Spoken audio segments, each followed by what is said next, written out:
In the 1990s, the nonprofit sector was the fastest growing segment of the economy, and the fundraising profession was growing right along with it. In 1998, when I started with AFP, the organization had already started to make the transition from a small organization with limited staff to one that was more mid-size. The challenge for us at the time was the exploding growth. By the end of the 1990s, there were over 22,000 members in 157 chapters. The annual International Conference on Fundraising was drawing in excess of 4,000 attendees, the largest gathering of fundraising professionals anywhere in the world. The journal got a fresh look, as well as a new name, Advancing Philanthropy. The journal got its start in 1962 as a newsletter, edited by one of our founders, Bill Sims, and was an important part of fulfilling the organization's mission. Advancing Philanthropy today has a print circulation of over 30,000 and is now available online.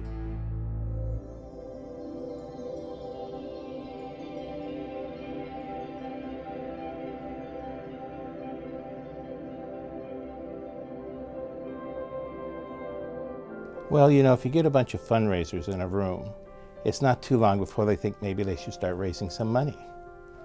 And so in 1973, a decade or so after AFP was founded, they decided they needed to have a vehicle, a means, to collect extra funds for educational programming, for research, for public awareness. And so they created the foundation as the fundraising arm of AFP. The challenges really are in the strategic initiatives, being able to find the funds to really allocate and to implement the strategies that the foundation really needs to do through the association. Since our inception, we've raised nearly $20 million to benefit AFP and the profession overall. In the late 1990s, we were growing very rapidly in Canada. As a Canadian, if I donated to the U.S. Foundation, I cannot get a charitable tax receipt for that. So a group of us decided that we needed to have a foundation in Canada so that we could really encourage giving by our Canadian members, but also provide a way for other businesses, foundation, individuals to help grow the fundraising profession.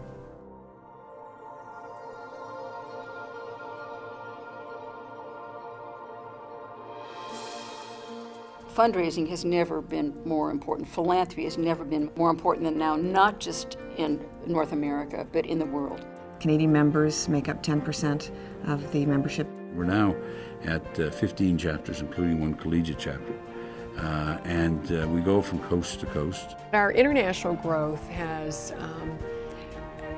been tremendous, especially in the last 6 to 7 years. We now have chapters from Calgary to Jakarta, Indonesia. And it's amazing to hear experiences from our chapters in Singapore or Hong Kong. Many of the challenges are the same, but the culture does influence what and how fundraising is done. There are now 6 chapters in Mexico, and in 2003, the first hemispheric conference on fundraising took place in Mexico City. The event has been held annually ever since. We needed to do a conference that was primarily Spanish-speaking, that it would be focused on the Latin American market.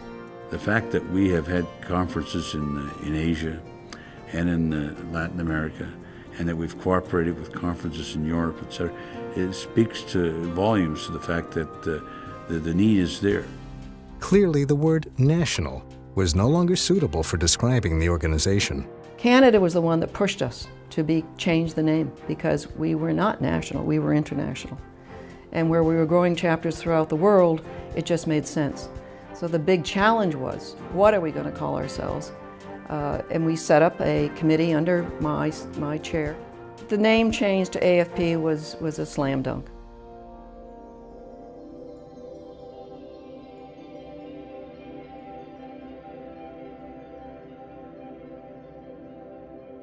The organization was founded by a rather diverse group of folks, including a person of color. Our chairs now are, it's certainly much more diverse.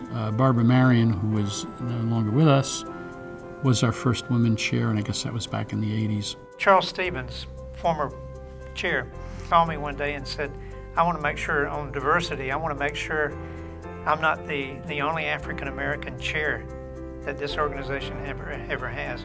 Well, I'm hoping I'm not the only handicapped chair that this organization ever has. Diversity can mean so many things, and I think AFP does a super job of embracing diversity in all of its facets.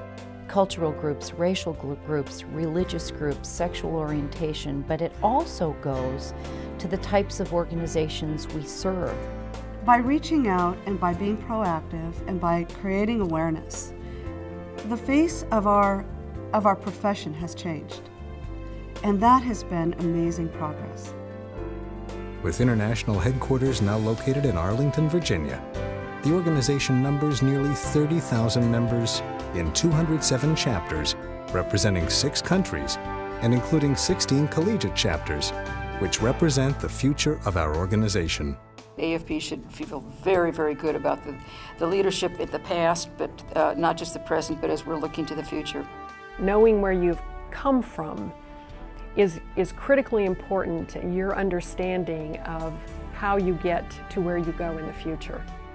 I'm just very excited for the future of AFP, and it's really great to be celebrating 50 years, and I say cheers to another 50.